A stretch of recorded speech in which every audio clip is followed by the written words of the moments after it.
श्री कृष्णचंद्र भगवान की जय। राधे रानी सरकार की जय। अथ देवशयनी एकादशी व्रत कथा। धर्मराज युधिष्ठिर बोले कि हे भगवान, आषाढ़ मास शुक्ल पक्ष की एकादशी का क्या नाम है और उस दिन कौन से देवता की पूजा होती है तथा उसकी विधि क्या, सो सब विस्तार पूर्वक कहिए। श्री कृष्ण भगवान बोले कि राजन, एक समय नारद जी ने ब्रह्मा से यही प्रश्न पूछा था। तब ब्रह्मा जी बोले कि नारद, तुमने कलयुगी जीवों के उद्धार के लिए सबसे उत्तम प्रश्न किया है, क्योंकि एकादशी का व्रत सब व्रतों में श्रेष्ठ है। इस व्रत से समस्त पाप नष्ट हो जाते हैं। इस एकादशी का नाम पद्मा है। इसके व्रत करने से विष्णु भगवान प्रसन्न होते हैं। मैं यहाँ एक पौराणिक कथा कहता हूँ, ध्यान पूर्वक सुनो। सूर्यवंशी मानधाता नाम का एक राजा था। वह सत्यवादी, महान प्रतापी और चक्रवर्ती था। वह अपनी प्रजा का पुत्र की तरह पालन करता था। उसकी समस्त प्रजा धन दान से परिपूर्ण थी और सदैव सुखपूर्वक रहती थी। उसके राज में कभी अकाल नहीं पड़ता था। एक समय राजा के राज में 3 वर्ष जल न बरसा, जिससे राज्य में अकाल पड़ गया और प्रजा अन्न की कमी के कारण अत्यंत दुखी रहने लगी। राज्य में यज्ञ बंद हो गए। एक दिन प्रजा राजा के पास जाकर प्रार्थना करने लगी कि हे राजन, समस्त विश्व की सृष्टि का मुख्य कारण वर्षा है। इसी वर्षा के अभाव से राज्य में अकाल पड़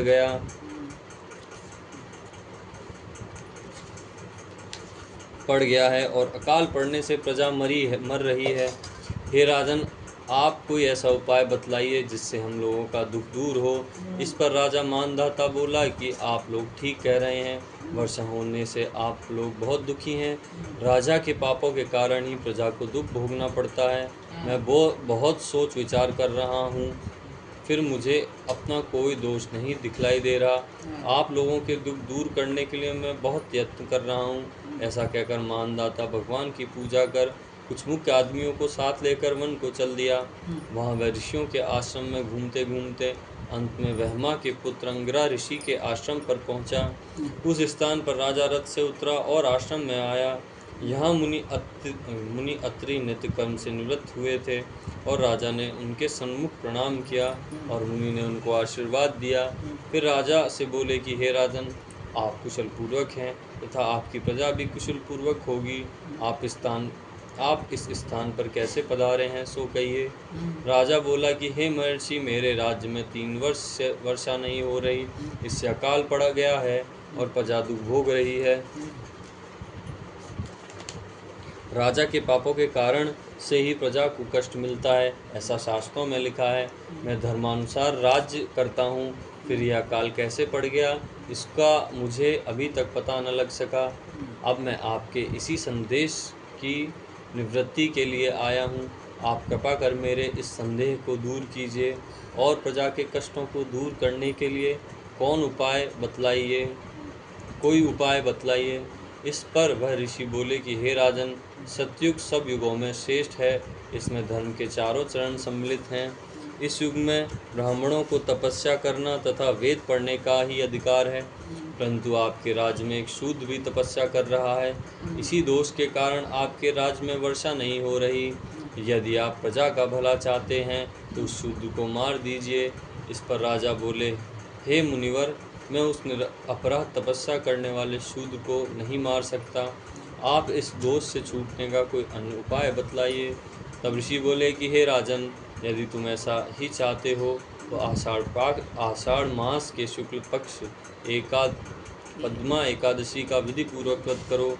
इस व्रत के प्रभाव से तुम्हारे राज्य में वर्षा होगी और प्रजा सुख पाएगी, क्योंकि इस एकादशी का व्रत सब सिद्धियों को देने वाला है और उपद्रवों को शांत करने वाला है। मुनि के इन वचनों को सुनकर राजा अपने नगर को वापस आया और विधि पूर्वक पद्मा एकादशी व्रत किया। उस व्रत के प्रभाव से राज्य में वर्षा हुई और मनुष्य को सुख पहुंचा। इस एकादशी को देवशयनी एकादशी भी कहते हैं।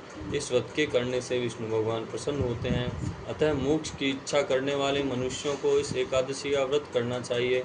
चातुर्मास व्रत से शुरू किया जाता है।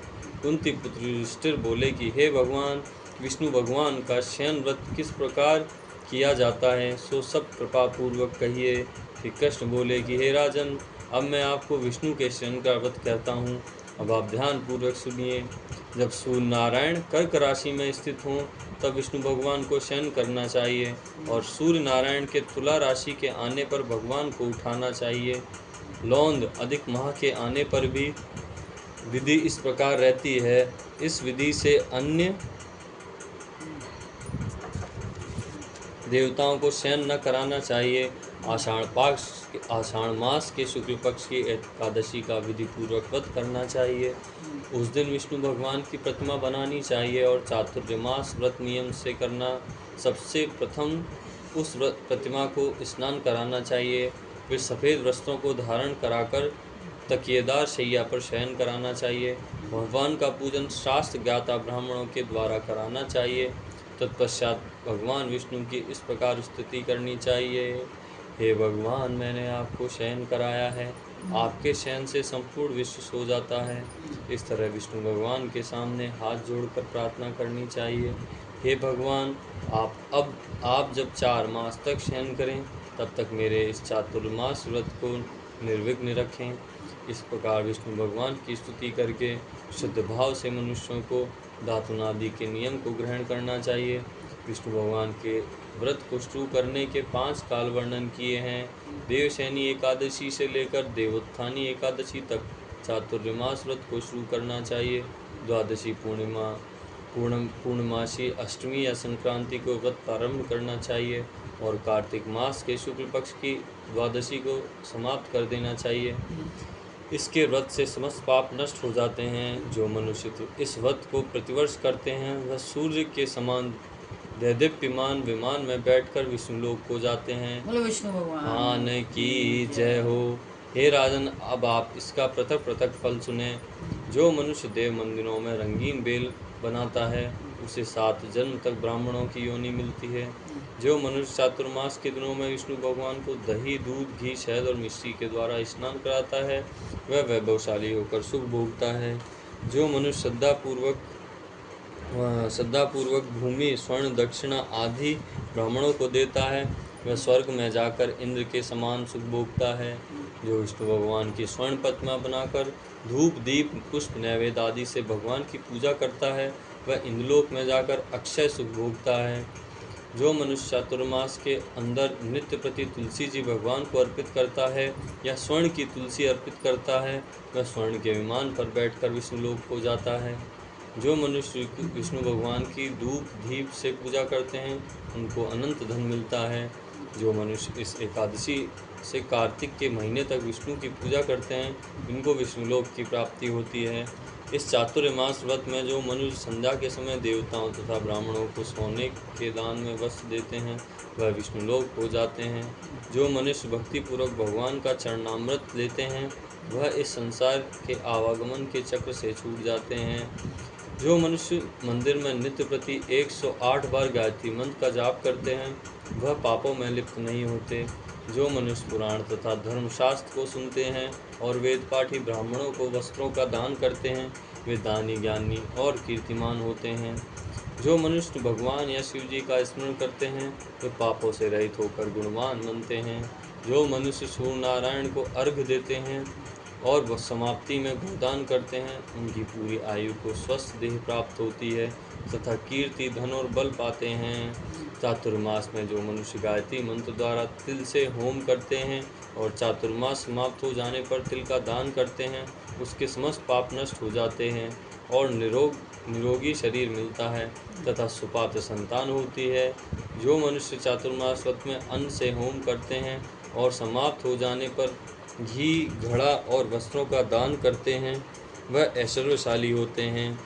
जो मनुष्य तुलसी जी को धारण करते हैं तथा अंत में विष्णु भगवान के निमित्त ब्राह्मणों को दान करते हैं वह विष्णुलोक को जाते हैं। जो मनुष्य चातुर्मास व्रत में भगवान के शयन के उपरांत उनके मस्तक पर नित्य प्रति दूध चढ़ाते हैं और अंत में स्वर्ण की दुर्वा दान करते हैं तथा दान देते समय जो इस व्रत की स्तुति करते हैं कि हे दुर्वे, जिस भांति इस पृथ्वी पर शाखाओं सहित फैली हुई हो उस प्रकार मुझे भी अजर अमर संतान दो। ऐसा करने वाले मनुष्य के सब पाप नष्ट हो जाते हैं और अंत में स्वर्ग हो जाते हैं। जो शिवजी या विष्णु भगवान के देवालय में गान करते हैं उन्हें रात्रि जागरण का फल मिलता है। जो मनुष्य चातुर्मास व्रत करते हैं उनको ध्वनि वाला घंटा दान करना चाहिए। इस प्रकार स्तुति करनी चाहिए। हे भगवान, हे जगतपति, आप पापों का नाश करने वाले हैं। आप मेरे योग कर्मों को न करने योग्य कार्यों को करने से जो पाप उत्पन्न हुए हैं उनको नष्ट कीजिए। चातुर्मास व्रत के अंदर जो नित्य प्रति ब्राह्मणों को चरणामृत पान करते हैं वे समस्त पापों तथा दुखों से छूट जाते हैं और वे आयुवान लक्ष्मीवान होते हैं। चातुर्मास व्रत के समाप्त हो जाने के बाद ही गोदान करना चाहिए। यदि गोदान न कर सको तो वस्त्र दान अवश्य करना चाहिए। जो ब्राह्मणों को नित्य प्रति नमस्कार करते हैं उनका जीवन सफल हो जाता है और समस्त पापों से छूट जाते हैं। चातुर्मास व्रत की समाप्ति में जो ब्राह्मणों को भोजन कराता है उसकी आयु तथा धन की वृद्धि होती है। मनुष्य अलंकार सहित बछड़े देने वाली कपिला गाय वेदपाती ब्राह्मणों को दान करते हैं। वह चक्रवर्ती आयुवान पुत्रवान राजा होते हैं और स्वर्गलोक में प्रलय के अंत तक इंद्र के समान राज्य करते हैं। जो मनुष्य सूर्य भगवान तथा गणेश जी को नित्य नमस्कार करते हैं उनकी आयु तथा लक्ष्मी बढ़ती है और गणेश जी प्रसन्न हो जाएं तो मनवांछित फल पाते हैं। गण भगवान की जय हो, सरकार की जय हो। गणेश जी और सूर्य की प्रतिमा ब्राह्मणों को देने से सब काम सिद्ध होते हैं। जो मनुष्य दोनों ऋषियों में महादेव जी की प्रसन्नता के लिए तिल और वस्त्रों के साथ तांबे का पात्र दान करते हैं उनके यहाँ स्वस्थ सुंदर शिव भक्त संतान उत्पन्न होती है। चातुर्मास व्रत की समाप्ति पर चांदी पात्र या तांबा पात्र गुड़ और तिल के साथ दान करना चाहिए। जो मनुष्य विष्णु भगवान के शयन करने के उपरांत यथाशक्ति वस्त्र और तिल के साथ स्वर्ण दान करते हैं उनके समस्त पाप नष्ट हो जाते हैं और इस लोक में सुख भोग तथा परलोक में मोक्ष को प्रदान करते हैं। चातुर्मास व्रत समाप्त होने पर शैया दान करते हैं उनको अक्षय सुख मिलता है और कुबेर के समान धनवान होते हैं। वर्षा ऋतु में जो गोपी नंदन देते हैं उन पर भगवान प्रसन्न होते हैं। व्रत के समाप्त हो जाने पर इस प्रकार उद्यापन करना चाहिए। 4 छटाक 8 छटाक वाले तांबे के 8 पात्र या 48 छटाक एक तांबे का पात्र लेकर उसमें शक्कर भरकर तथा वस्त्र फल दक्षिणा सहित ब्राह्मणों को दे देना चाहिए। शक्कर सहित तांबे का पात्र सूर्य को प्रिय है, इससे मनुष्य के समस्त रोग नष्ट हो जाते हैं। उसके दान के प्रभाव से बलवान कीर्तिवान संतान उत्पन्न होती है। हे कुंती पुत्र, इस चातुर्मास व्रत को करने वाला मनुष्य गंधर्व विद्या में निपुण और स्त्रियों को प्रिय होता है। तो मनुष्य चातुर्मास्य व्रत में ब्राह्मणों को शाक फल आदि देते हैं और अंत में यथाशक्ति दान दक्षिणा वस्त्र आदि देते हैं और सुखी राज योगी बनते हैं। शाक और फल देवता तथा मुनियों को प्रिय है, अतः इनके देने से देवता प्रसन्न होते हैं। जो मनुष्य इस व्रत में प्रतिदिन सौंठ मिर्च पीपल और दक्षिणा के साथ दान देते हैं और व्रत के अंत में स्वर्ण तथा सौंठ मिर्च आदि दान देते हैं वे 100 वर्ष तक जीते हैं और अंत में स्वर्ग को जाते हैं। तंबाकू खाना छोड़ देते हैं उनसे देवता प्रसन्न होते हैं और अनंत धन देते हैं। इस व्रत में जो मनुष्य लक्ष्मी या पार्वती की प्रसन्नता के लिए हल्दी का दान करते हैं और अंत में चांदी के पात्र में हल्दी रखकर दान देते हैं वे स्त्रियां अपने पति के साथ और पति अपनी स्त्री के साथ सुख भोगते हैं।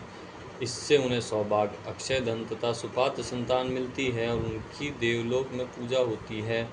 इस व्रत में जो मनुष्य शिव जी और पार्वती जी की पूजा करते हैं तथा दक्षिणा वस्त्र स्वर्ण आदि दान करते हैं और व्रत के शुरू में शिवलिंग की स्थापना करते हैं, गोबेल दान करते हैं और ब्राह्मणों को मीठा भोजन कराते हैं उन्हें संपत्ति और कीर्ति मिलती है और इस लोक में सुख भोग कर अंत में शिवलोक हो जाते हैं।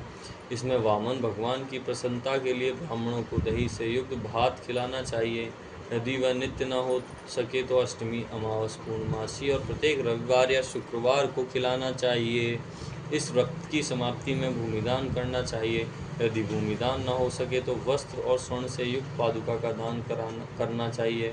ऐसा करने से इस लोक में धन धान्य पुत्र तथा विष्णु भक्ति मिलती है और अंत में विष्णुलोक हो जाते हैं। जो मनुष्य दान तथा आभूषणों से युक्त बछड़ा सहित गोदान करते हैं वह इस लोक में ज्ञानी और किसी के सेवक नहीं बनते और अंत में ब्रह्मलोक में जाकर पितरों के साथ सुख प्राप्त करते हैं। चातुर्मास व्रत में जो मनुष्य प्रजापति का व्रत करते हैं और इसके समाप्त में गोदान करते हैं और ब्राह्मणों को भोजन कराते हैं, वह समस्त पापों से छूटकर ब्रह्मलोक हो जाते हैं। इस व्रत में जो वस्त्र और बैलों के साथ 8 हल दान करते हैं और शाक मूल फल आहार करते हैं तथा पयोव्रत करते हैं, अंत में दूध वाली गोदान करते हैं, विष्णुलोक हो जाते हैं। जो मनुष्य दोनों ऋतुओं में केला के पात्र और पलाश के पत्रों पर भोजन करते हैं तथा कांसे का पात्र और वस्त्र दान करते हैं, वे इस लोक में सुख पाते हैं और तेल नहीं खाते हैं, उनके समस्त पाप नष्ट हो जाते हैं। चातुर्मास व्रत के प्रभाव से ब्राह्मण घात करने वाला, सुरा पीने वाला, बालकों को मारने वाला, असत्य भाषण करने वाला, स्त्री को मारने वाला, किसी को व्रत को बिगाड़ने वाला, अगम्यागमन करने वाला, परस्त्री गमन करने विधवा गमन करने वाला, विधवा गमन करने वाला, ब्राह्मणी तथा चांडालिनी से गमन करने वाला, इनके सबके पाप नष्ट हो जाते हैं और अंत में निर्वाण पद को पाते हैं। चातुर्मासी व्रत के अंत में जो मनुष्य ब्राह्मण को आभूषण युक्त चंदन सहित बैल का दान करते हैं तथा उसे षठरस युक्त भोजन कराते हैं, उन्हें विष्णुलोक प्राप्त होता है। जो मनुष्य भगवान के शयन करने पर नित्य प्रति रात्रि जागरण करते हैं और अंत में ब्राह्मणों को भोजन कराते हैं, उन्हें शिवलोक की प्राप्ति होती है। चातुर्मास व्रत में जो मनुष्य नित्य प्रति एक समय खाकर ही रहते हैं और अंत में भूखे को भोजन कराते हैं, उन्हें स्वर्ग की प्राप्ति होती है। जो मनुष्य भक्तिपूर्वक भगवान की पूजा करते हैं, वह विष्णुलोक को जाते हैं। जो भगवान के समय करने के बाद भूमि पर सोता है और अंत में शैया दान करता है, उसकी शिवलोक में पूजा होती है। चातुर्मास व्रत में जो मनुष्य मैथुन नहीं करता, वह बलशाली, यशस्वी और लक्ष्मीवान होता है तथा अंत में स्वर्गलोक हो जाता है। जो मनुष्य इस व्रत में उत्तम चावल या जौ का दान करता है, वह स्वर्ग को जाता है। चातुर्मास व्रत में जो तेल नहीं लगाता और अंत में कांसे या मिट्टी के पात्र में तेल नाम क्या है तथा इसकी विधि क्या है, तेल भरकर दान कर देता है, वह विष्णुलोक हो जाता है। जो व्रत में शाक नहीं खाता और अंत में 10 प्रकार शाक वेद पाठी ब्राह्मण को देता है, वह शिवलोक में जाकर ख्याति प्राप्त करता है। जो मनुष्य इस व्रत में गेहूं को त्याग कर भोजन करता है और स्वर्ण का दान करता है, उसे अश्वमेध यज्ञ के फल की प्राप्ति होती है। जो मनुष्य इस व्रत में अपनी इंद्रियों का दमन करते हैं, उसे अश्वमेध यज्ञ का फल मिलता है। जो मनुष्य श्रावण में शाक, भादों में दही, क्वार में दूध, कार्तिक में दाल को त्याग देते हैं, उन्हें निरोगी काया प्राप्त होती है। जो स्नान करके भगवान की पूजा करते हैं, वह हरिलोक हो जाते हैं। जो मनुष्य इस व्रत में मीठा, खट्टा, कड़वा पदार्थ को त्याग देता है, वह समस्त दुर्गुणों से छूटकर स्वर्ग हो जाता है। जो मनुष्य इस व्रत में चंद्रावण व्रत करते हैं, वह स्वर्गलोक हो जाते हैं। जो मनुष्य इस व्रत को एकमात्र दूध पर निर्वाह करते हैं, उनका वंश प्रलय के अंत तक चलता है। जिस दिन भगवान शयन से उठते हैं, उस दिन ब्राह्मणों को दान, वस्त्र और भोजन आदि देना चाहिए। यह समस्त दान वेदपाठी धार्मिक ब्राह्मणों को देना चाहिए। चोरी करने वाला, मद्यपान करने वाला, अगम्यागमन करने वाला, अधर्मी, शास्त्रों का निरादर करने वाला, मिथ्या बोलने वाला तथा अत्याचार करने वाले ब्राह्मण को दान न देने से उसको पाप लगता है तथा नरक की प्राप्ति होती है। तो विष्णु भगवान की जय।